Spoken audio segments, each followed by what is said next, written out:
This the chopper power. This the chopper power. This the chopper power.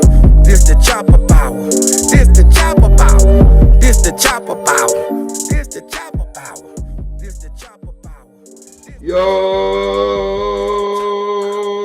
I am Fat Man, and this is the Chop Up Hour. We're in the building today with Reeceraps. What's up? Thank you for coming. Thank you for having me. one, and being on time. That's important, man. Yeah, I was almost not. I was like, look, I'm gonna take the toll road. This time I need an extra 2 minutes. Man, hey, you got here. I love it, man, when things can run smoothly. Yeah. How you enjoying the weather down here? It's not typical. Well, I guess it is typical Florida weather because it's raining too. But it's not like sunny, but it's definitely warmer than North Carolina, so I can't complain. Can't complain. Oh yeah. Beautiful thing. What brought you down to Florida? I know you're out of the Carolinas, right? I got. I'm in Charlotte, North Carolina. So I'm in Florida to shoot content, music videos. Shout out to Change Picasso out here with me, my videographer. He just shot my last video. He just shot my last 2 videos. Dope. So dope. we gonna get a lot of work in. We've been getting a lot of work in, and it's been really dope. That's what you were speaking about. Enough is enough. Yes. Dope. And he shot Pro Vibe too. Pro Vibe. We're gonna get in all now. Yeah, but Enough is Enough. That just dropped, and it's dope visuals, dope song. Yeah, thank you. Man, shit. I know you had a show last night. How did it go? I'm trying to move. Yeah, do your thing, baby. Hold on. Make yourself comfortable. Okay, there we go. I'm like. It's all good. Okay, so it went really good. Like, I performed a couple songs. I performed my song, Diary of a Pothead, and then I performed Enough is Enough. And I got a lot of good feedback, a lot of good feedback. They really like it. But that's everywhere I go. It's like, I always get love no matter what. I don't be like performing and it just be like bad. And it just be like people don't clap and shit like that. No, I always get love. So it's all about getting yourself in different situations to get in front of people, because like you can't blame people for sleeping on you if they don't know who you are. Right. You know what I'm saying? Right. It's like, I would support you if I knew you. So right. it was good to connect with people and go out there. So shout out to Chicken and Backwoods. Chicken and Backwoods. Or Backwoods and Chicken. I don't know. I don't do either way. So yeah. It's like I smoke but not backwoods, and then I don't eat chicken, so okay. Yeah, I'm vegan. Okay. Was it a packed house last night or nice? It wasn't a packed house. It was an intimate crowd. Mm-hmm. But it was like they were locked in. Okay. It's like I perform whether it's like intimate or not. I'm giving you the same energy. You know what I'm saying? It's whether it's 20, 30 people or 300, 3,000. I'm gonna give you that same energy. So I mean, it's a different setting, of course. You're gonna have the stage. You can't really be one-on-one, but you still, they get the same feeling and everything. So, yeah, I don't mind it. And it's like, it's all about who you meet. Right. That leads to other things and different things. So, what time did you go on? Like 1:30. Mm-hmm. Like 1:30. I didn't get there till like 12:45 though. What happened? I was shooting my music video. I was up in Wynwood, and I was like, by the time I was shooting for maybe like an hour and a half up in Wynwood. Okay. It was like, I'm late. Yeah, I love all the art out there, so it's definitely like a lot. Culture. We could work with, It reminds me of like, so in Charlotte they have NODA. Mm-hmm. Which is like where I do my events most of the time, and it's like the arts district, but it's like NODA times 20, Yeah. So NODA's really cool. That's like the arts. Okay. That's what it would be the equivalent to Wynwood. Gotcha. In Charlotte. All right, cool, man. Cool. Mm-hmm. So good night. You did a few records. Yeah. Good response from the crowd. Yeah. It's a beautiful thing. I think you're a dope artist, man. You're a dope artist. You kind of, to me, from what I observed from your content, your music, and your visuals and things like that, you kind of give me like a 90s, I don't want to say 80s, I'm going to say 90s, but some of the costumes I saw you did in the last Enough, that would have been considered 80s. I would imagine late 80s. I got styled actually for that video. So my stylist, shout out to Nikki, and she is Nikki the hairstylist. She was my hairdresser too, but Right. my hairstylist before it went. But then I cut my hair also. Yeah.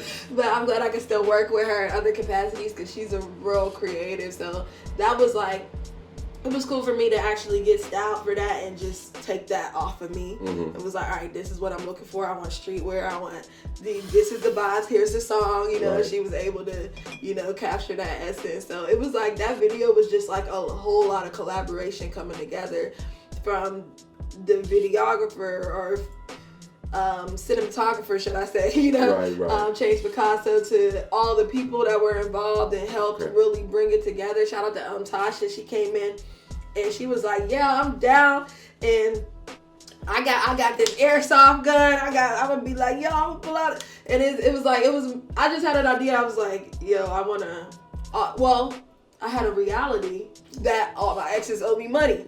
I saw that. That's the reality, you know what I'm saying? Okay. From there, I made a tweet and was like, all my exes owe me money. And then but I knew in this Enough is Enough, I've had this song, I wrote this song in March. So I recorded it in July. But I had certain visions in my head. I'm like, I see me in a car.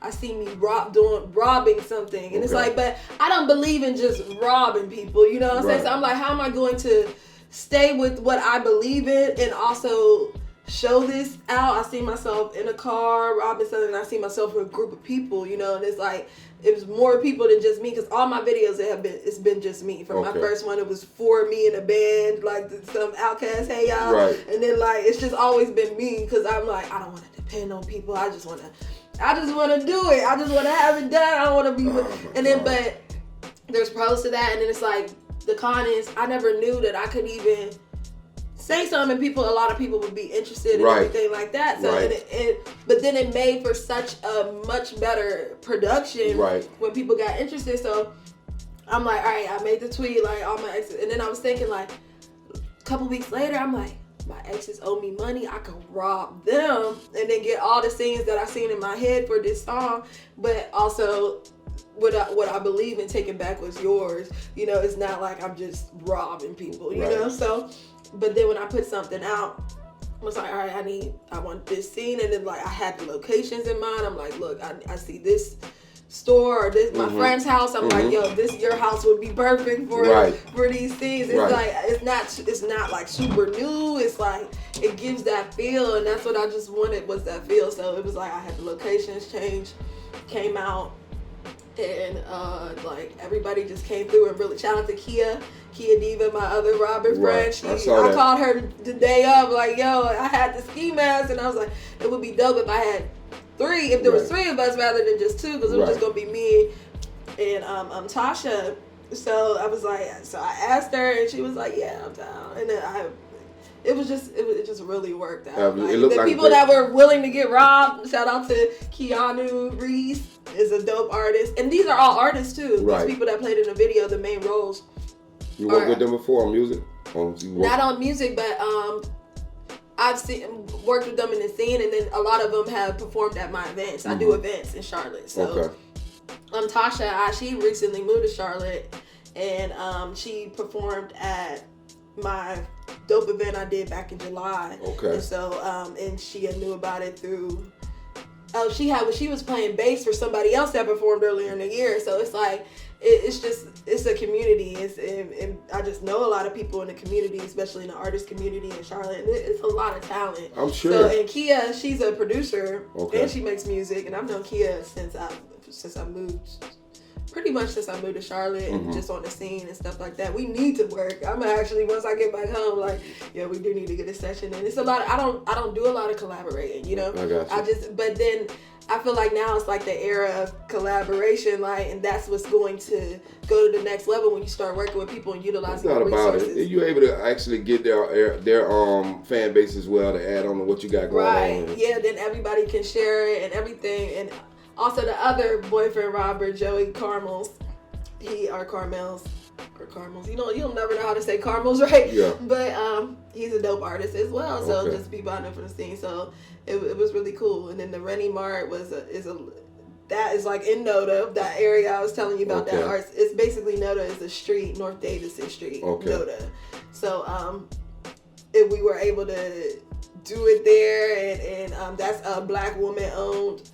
So nobody tried to stop production. Nobody got in the way of it. Oh yeah, no, like we had permission to do that, you know, and like that's a heart of NODA. Like as far as artist community, Rennie March, he does a lot of stuff for the community, and it's newer, but it's like everybody be there, and it was cool. It was a nice central spot to get people located, so it just worked out, and I'm so pleased with it. Like I really, really love it. REECEE, you said just now when you moved to Carolina. So you're not originally from Carolina? Oh no, I moved there in 2018. Where you from originally? I'm from Pittsburgh, Pennsylvania, originally.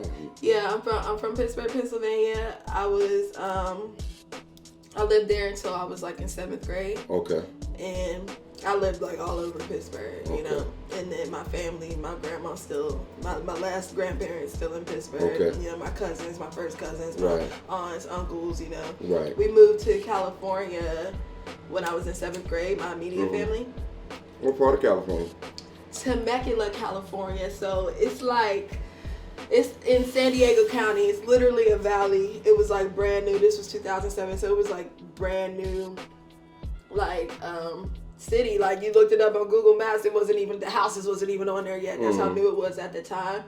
And it just wasn't a whole lot there, so it was crazy moving from a city to kind of like literally a valley. You're more isolated. It was a big difference. But I only lived there for 6 months. Then I moved to outside of St. Louis. Okay. And I went to high school out there. Okay. I lived there for 4 years, and then I lived in Kansas City, Missouri for 6 years. Damn. And so I lived in Missouri. I lived in Missouri for 10, almost 11 years, like 10 and a half years. So you're like a nomad. Yeah, I've been East Coast, West, Midwest, now I'm down South. So yeah, I really like it in Charlotte, and I really want to be like a full nomad, like worldwide nomad, like stay a month here, a month there, and start really like just tapping into these cities, but for extended times. It's like, why do I have to live in one place? Because I can't, right now it's like I want to explore more, but I don't really know where I want to live. So I'm kind of like, I don't know if I want to just up and move somewhere when I have this base, or do I want to be based here and move around. Hey, so man, that's what I'm doing now. Ain't no blueprint to it, man. Do what feels good. At the end of the day, you know what I mean? Feels good. Do what feels good. That's good advice. I see you sing as well. Yeah. What came first, the singing or the rapping? The singing, actually. I figured that. Yeah, the singing came first when I was singing as a kid. Well, first, performing came first. Okay. And then singing, and then rapping. But my granddad got me into performing when I was a kid. He had a lip syncing group called the Unspeakables. We used to lip sync oldies from like, I started out doing like Alvin and the Chipmunks song. I was Alvin, and we moved on to like other things. Like I would do like Patti LaBelle songs and like Pointer Sisters and all types of, and eventually I started getting paid for those shows and stuff. I did that from when I was like 4 or 5 to like when I moved from Pittsburgh when I was 12 or 13. So but then I started singing maybe when I was a kid still. I was probably like 8 or 9, maybe 10 when I started singing, but when I went through puberty, I lost my singing voice, and I was like, I used to want to be a singer and all that, and I'm like, I can't sing no more, so what am I gonna do? And you know, I've never had any like formal training before recently, but it was like my granddad got me into performing, and then it was singing, and then I was like, just gave up my dreams of even being in front of people. But then I started rapping when I was 19, and I wrote poetry. I've always been a writer. You know, I didn't write songs, so like there's a difference between writing poetry and writing. I used to write like fan fiction and just different things. We were in school a few times. We wrote I wrote a play before. Like not a play, but a short film, and then wrote like a short story book, and then they got it published before in middle school. So it was like other things. I've been a writer, you know. Yes, I could tell. I see. Well, even some of the stuff I was going over this morning, I see you kind of got a touch of spoken word in there a little bit too. Yeah. It's just kind of like how I use my words. Like I could definitely do spoken word, like and just do my songs without no beat, and then that's spoken word because it's really poetic. And you know, rap is poetic. There's no doubt about it. It's poetry, man. Literally. So yeah, it was just transferring over to the music rapping when I was 19, started rapping over beats and stuff, but I didn't start actually pursuing it until when I moved to Charlotte, and I didn't start recording and performing again since I was a kid until 2018. So I didn't realize it was like still so much a part of me, because sometimes you get caught into society and you forget who you are, really. You forget what you love to do. So yeah, then my mom raps too. So does she really? Yeah, she does. She's one of them 80s rappers you talking about.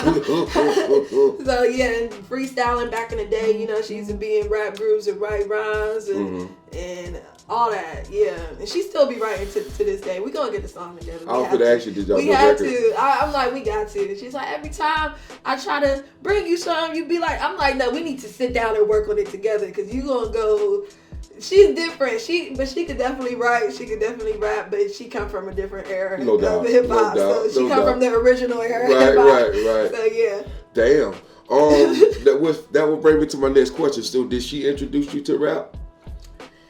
I would say in a way she didn't, like, you know. I'm the youngest of a lot of siblings. I'm the youngest of like five, six of us. Okay. Yeah, like I don't never know what to say, but yeah, we so I wouldn't say she introduced me to rap, because she listened to a lot of different music, like old school R&B, funk, you know, like a lot of different music, and I don't really remember a whole lot of rap like in the house growing up. Like, you know, she came from her era rap. We listened to Sugar Hill Gang and, you know, the stuff, the songs, but it's not like she was like, she's a big hip hop head or whatever. That's just what they did. They did that to have fun. It was just rapping, freestyling off the top and stuff like that. But a lot of her raps are like comical in a way, like joking, telling a story, something like that, really from that era. So I would say I was really introduced to rap music. I really got into rap music in middle school, because I was like into like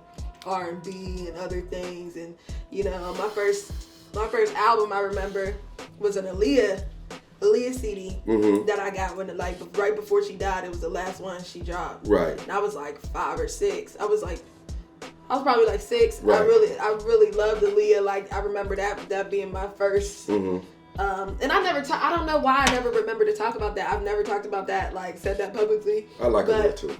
Yeah, she's so dope, and that was the original person I remember. And then I remember after that was Destiny's Child and stuff like that. So I was really into like singing groups and R&B. I wasn't really too much into rap. I didn't get into rap until like maybe like 2006. It was more like Kanye West, Eminem. Okay. Like those were my first 2 rappers I remember like really getting into. But then like I listened to a lot of early 2000s music. My mom, she listened to like a lot of Busta Rhymes. Okay, that's my era. Ludacris. Right. She likes stuff like that, and her older rappers from her era too. But growing up, though, it was like I know a lot of Busta Rhymes. Damn. But yeah. Dope artist. Mystical, she's dope artist. Yeah. Both of those guys. Yeah. Love them, man. Yeah, she got good taste in music. She's actually my biggest fan. She loves my music. Like, like not because I'm her daughter either. Like she would straight up tell me, but she really, really loves my music. That's all she does. Right. How much money these niggas owe you though, man? Are you Am I keeping track? Look, I feel like definitely thousands. Definitely thousands. But I couldn't really. I lost track. I really have lost track. But I feel like, all right. How did they manage to get it though? What happened? How did they manage to get it? That sounds like they stuck me up man. first. No, I'm just saying. No. How did they manage to get the money? Well, being in relationships. So, I guess it depends on what ex. I guess I'll start with the first ex. So you still got different bags. Different exes. Like, I can't just put it all in one group. The first ex, my high school ex, it's just about being.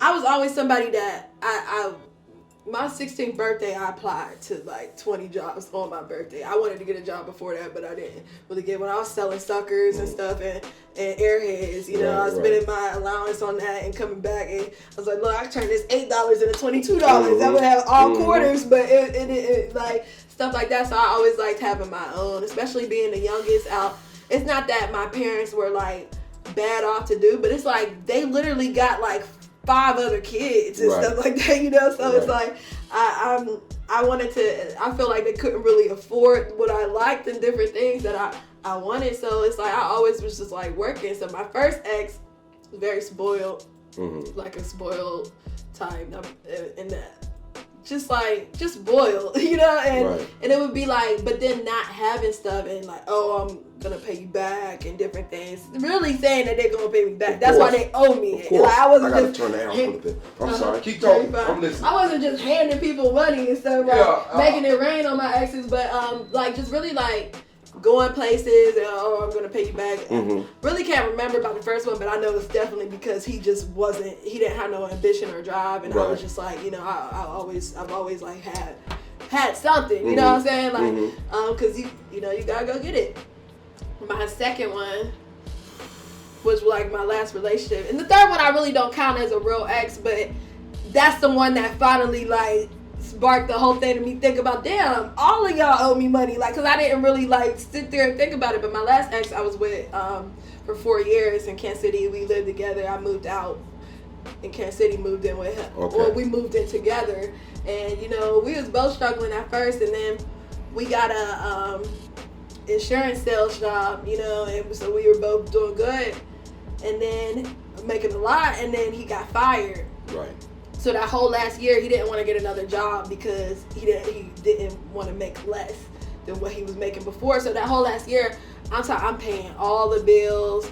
I'm supporting your weed addiction. You know, I smoke weed, but I don't need to smoke it to eat. I don't be spending like $600 every 2 weeks, you know what I'm saying? I don't be like, I smoke bowls that conserves your weed for one. You know, you don't got no middleman. It's like, it's just the bowl, and I guess the bowl the middleman, but it go from the weed to you, and you conserve it a lot more, and I'm just like, I'm chilling, but it's just like a lot of, he owes me.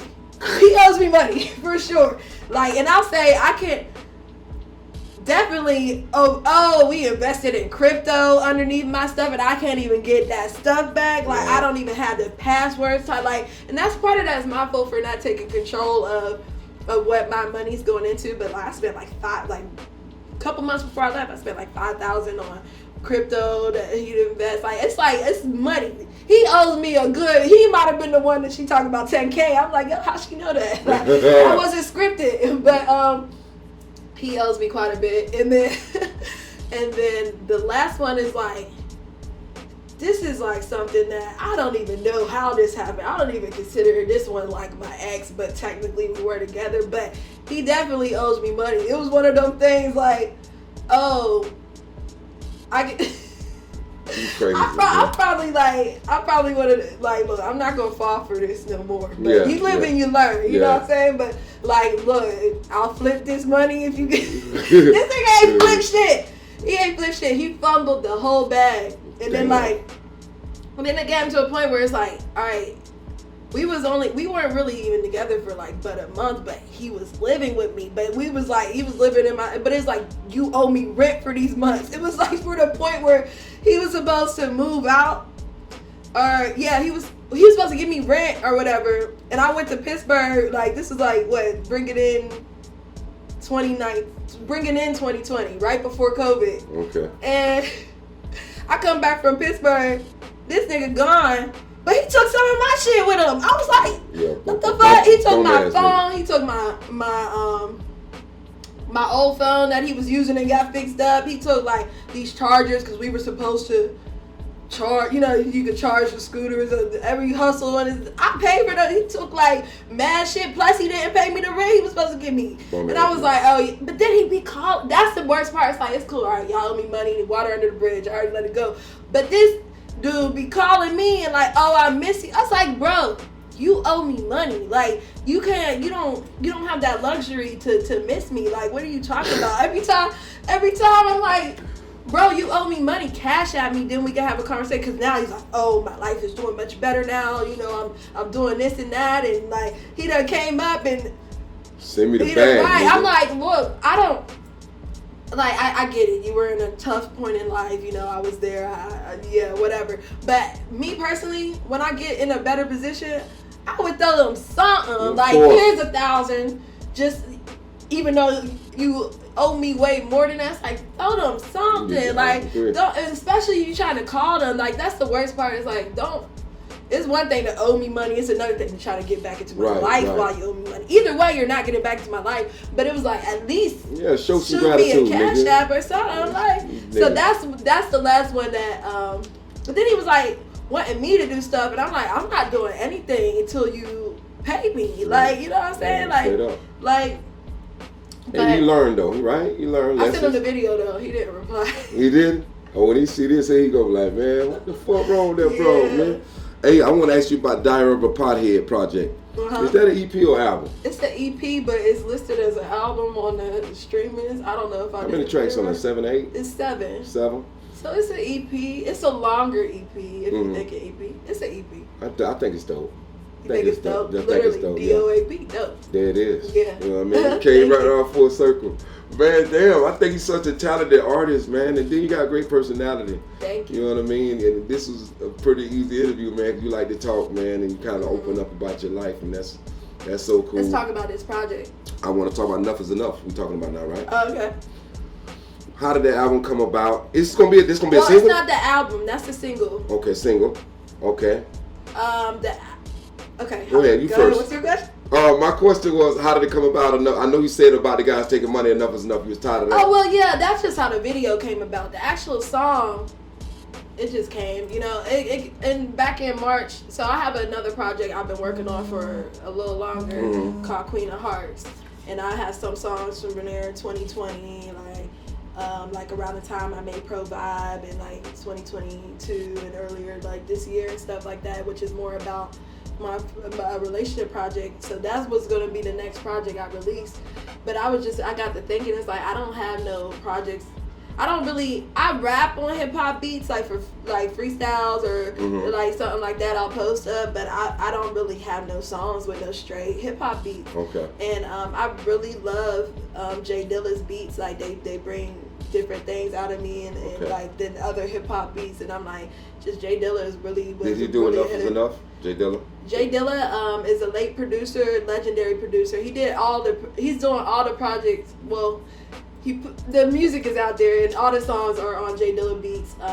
It's 5 songs. Okay. 6 songs actually, and so it's a whole EP, and that's really what my main thing now is getting. Because it was so much stuff about where do I go? What do I do? What's my sound? And it's like, I'm embracing all these sounds, and I'm just going to categorize them together. Here's 5, 6 songs of a certain way, push that to people that like that. Then here's something, you might like both of them, like a Venn diagram, but it's like, there's people that like this too. And it's like, because I make so much different music, but it's all dope. So I was like, I want to drop a hip hop project, because I've never done that before. Before I get into, because my Queen of Hearts project is more singing than it is rapping. I think you're dope singer. Thank you, and I found my voice over the years. You know, I found how I want to sing for me, and I know what I should sing and what I shouldn't sing, and different things, or when I should call someone else in to bring that vision to life for what I wrote. But I didn't want to drop a project that's more singing than rapping without dropping a project that's more rapping than singing. Right. You know, like Diary of a Pothead is both. You know, but this project is more like about just rapping, because that's a part of me too. So I wanted to get that out first before I dropped Queen of Hearts, so I can kind of like, so that's out there for the record, but also because I love it too, you know. So Enough Is Enough came about. I mean, I decided to make this project on these beats. I was like, all right, I'm gonna do a Jay Dilla project, all Jay Dilla beats. So I'm listening to Jay Dilla beats on YouTube, and I would just go with first one I wrote to. If I heard it, and I start writing to it, and it's not like I scoured the earth for all the Jay Dilla beats to find the dopest beat. No, it's like the beats that spoke to me at the moment they spoke to me this year for what I'm going through this year. This year is about growth, man. It's about getting to the next level. So Compounded Progression, that's the first song. That's what it started with, that first song. So I'm glad to like name the project after that, because it was like, you know, they asked if I'm okay, but I won't answer the question. They say that growth is manifested by compounded progression, you know, by keep leveling up, moving up, and compounding that, you know, progress, and keep taking those steps, you know. And the whole project is about somebody who wants to do better, but doesn't feel like they necessarily are all the time. So it's like, it's really just, it's not a project like, hey, I'm gonna I'm gonna just spit bars and punchlines all day. You know, it's really like an emotional project, and really all my music is an expression, a form of expression. But it's really like, I think a lot of people can relate to it, but it's also giving certain messages that I need to hear, and that people need to hear. You know, it's like I got a song that we just added to it too, you know, called Procrastinator. You know, and it's funny because I never finished the song. You know, I never finished the song. It's just on a voice memo on my phone. And when we even came down to Florida, I'm like, wait, I was listening to Dilla beats because I stay listening to Dilla beats. I was like, oh, I wrote to this beat. Oh yeah, I wrote Procrastinator to this beat. I forgot I even did that. I went and played the voice memo. I'm like, I'm gonna put it on the project just like that, just to like say, all right, this song is not done because I procrastinated on the song. So it's just, but it is done. It's really dope. You'll hear it. It's gonna be like the one voice memo track, but everything else, you know. I got a studio buddy down, Brocade down here, right down to where you at right now. If you want to get in the studio while you're here. Yeah, that's dope. Exactly. That's dope. Yeah, good dude too, man. Yeah. Good dude too. I can pull some fine. strings for you if you want to get in there. I don't know if I got time. Okay. But I'm definitely coming back soon. Okay, for sure. But yeah, for sure. I definitely would like to know about all that. I want to speak on the compounded progression, which you were speaking about just now. That brings me to this guy. I've been studying this guy, old man, Napoleon Hill and also Earl Nightingale. They speak about that highly about, you know, always put some work in toward something you're trying to have success in. And that's basically what you basically were saying. Yeah. And I live my life like that. And I done bought into it, manifesting. Because I see, man, I look back over my content, man, Papa Keith. I had DJ Papa Keith from 1035 The Beat. He was here on the platform late last year. And he was like, man, fat man, all you got to do, I asked him for like some advice, what he think that I should do. He like, man, just reflect. He said, reflect. Just sit back and reflect, man. And he said that'll keep you motivated, brother. Look at your old shit. Look where you come from. Look where you at. And definitely think toward for where you're going at, where you want to go at. And he said it'll happen. I like that. I like that because I sometimes I feel like I don't do enough reflecting. Yeah. I do so much like I gotta do this and that, you know. And even when people like congratulate me, say I'm so proud of you, how far you came, and I'm like, yes, I ain't did nothing yet, you know. That's how I feel. They've been watching. Yeah, and it's like, and people have seen like, cause you know I didn't even have Instagram before 2018. You know, I started everything. I didn't know nobody in Charlotte or anywhere, and nobody knew me as even REECEE. My granddad gave me that nickname. Nobody called me that before 2018. And so it was just like crazy. Like I decided. That's another thing. Deciding is the main thing. Like it's because you decide what you want.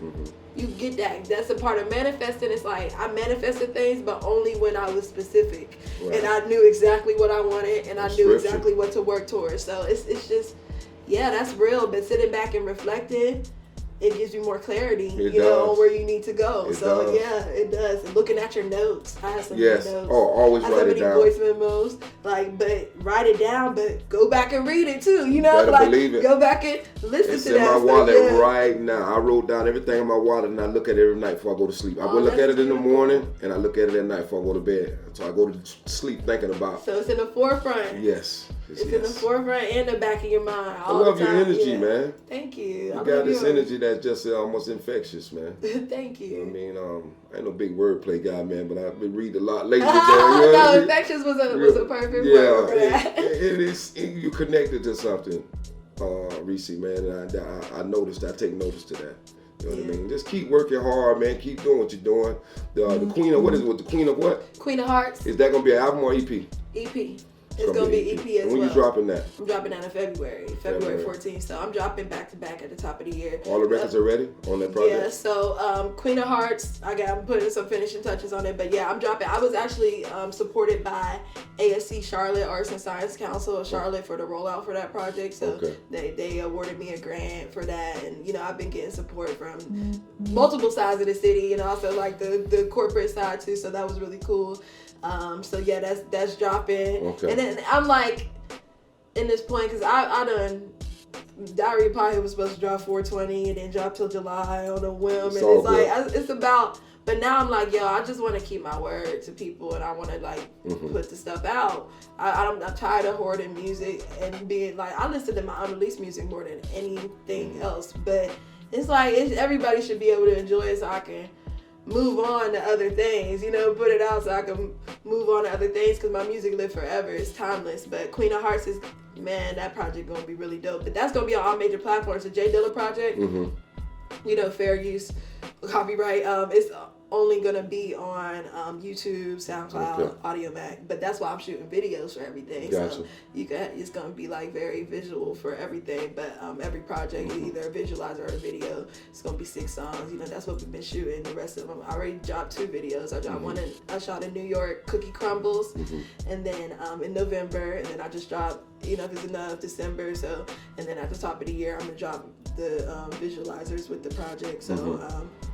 I'm looking forward to people hearing it, but also I want to reach people. Like, that's what, and sometimes you can lose track, you know, of what you want, but you need everything. Everything comes time. So now I'm working on more stuff for like summery vibes and different things, because it's like I like to have fun and do stuff too, but it's like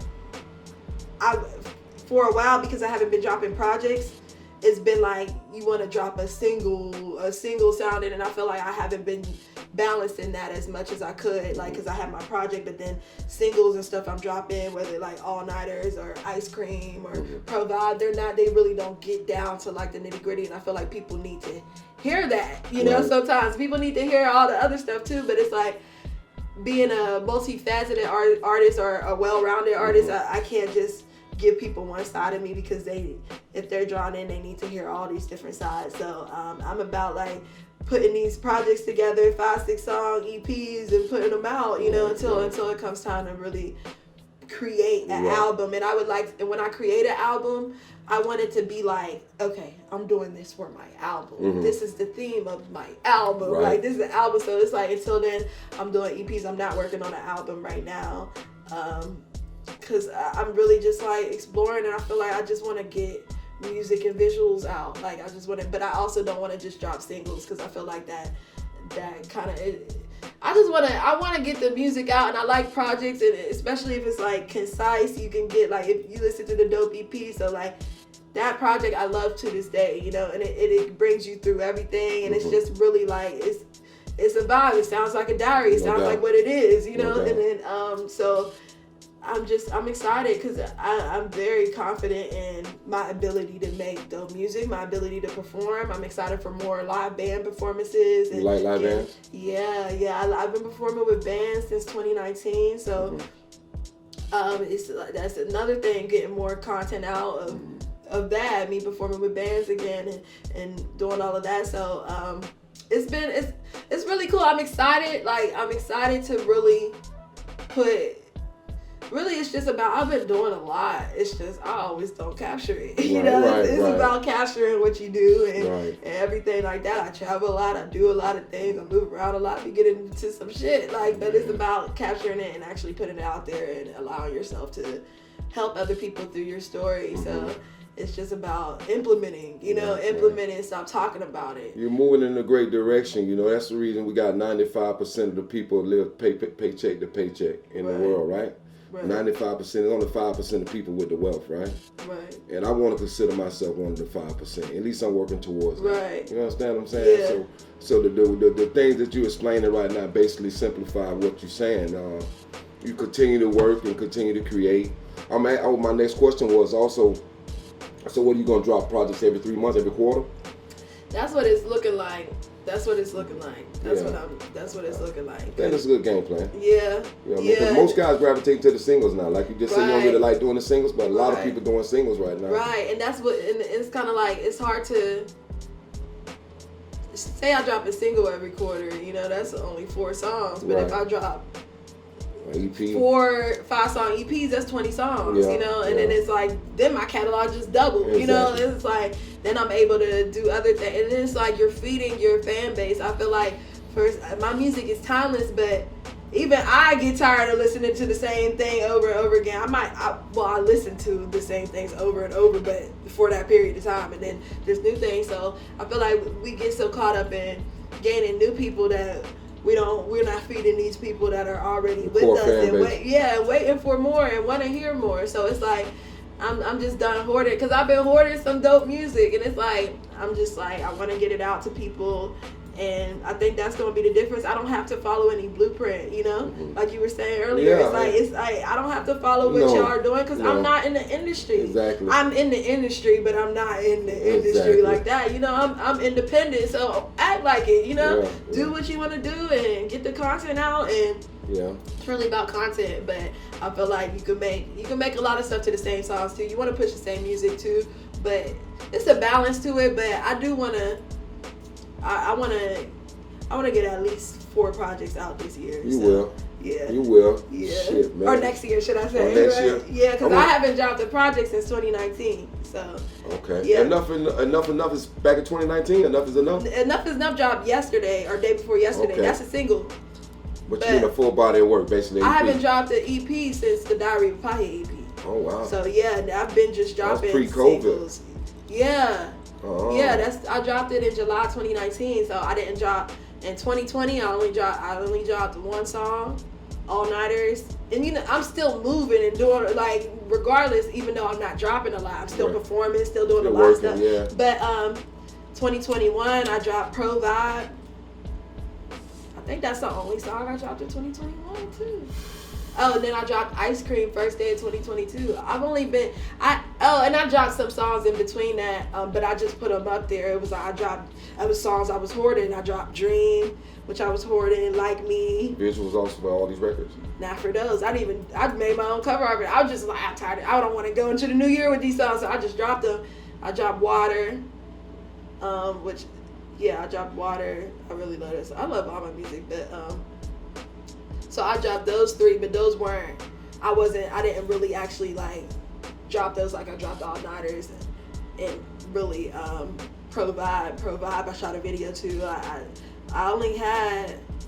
dropped 2 videos in the last 2 months, but before that I only had 3, you know? So Gotcha. It's like I'm doing something different now. You know, I'm still creating, but like more visuals, more music out. You know, like I've been turning up just with the promotion, with the performances and stuff. You know, I have on seasons, off seasons. You know, some seasons I'm booked like every week, and then like right now I'm sitting down so I can get stuff out. Like, cause it's like I haven't really dropped a lot since I've been pushing the hell out of my EP still though, cause it's timeless. You know, but I really been wanting to show people like my sound has changed. You know, and that's why I wanted to put out this before I put out that singing.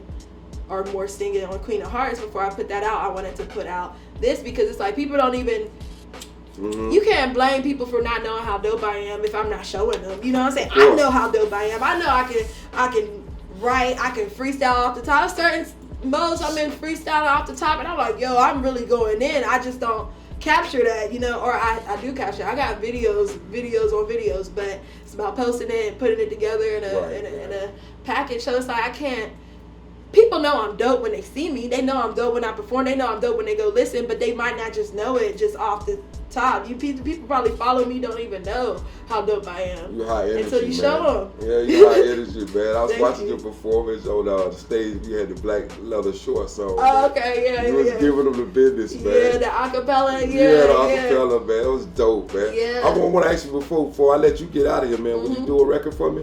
Yeah, I would love to. We treat this shit like Soul Train. Like, man, you know what I mean? We're going to talk to you a minute, and then I want to see the person on the stage and kind of showcase. I'm down. Yeah, I'll do even Enough Is Enough. All right, man. I'm with it, man. Real quick before we move, man, I want you to tell these people how they can find you. Y'all can find me at Reeceraps on everything. REECEERAPS. You can go to REECERAPS.com. Join my email list. Join my text line. I can text you when I'm in your area. I can text you about releases and everything that's on my website. Phone number. You could go everything Reeceraps. You can Google me. Just make sure you spell it right, because I will not pop up if you don't spell it right. But the Reecee Puffs rap will. But yeah, definitely look me up on everything Reeceraps. Subscribe to my YouTube. Follow me on Instagram. Follow me on whatever, everything Reeceraps. She out here, man. Y'all heard what she said, Reeceraps in the middle with the chopper power. I'm Fat Man. Y'all definitely go like, share, subscribe, and go look her up, man. She's this dope artist, dope artist, sings, raps, man, performs, man, big personality, man. Y'all definitely fuck with him, man. Yo. This the chopper power. This the chopper power. This the chopper power. This the chopper power.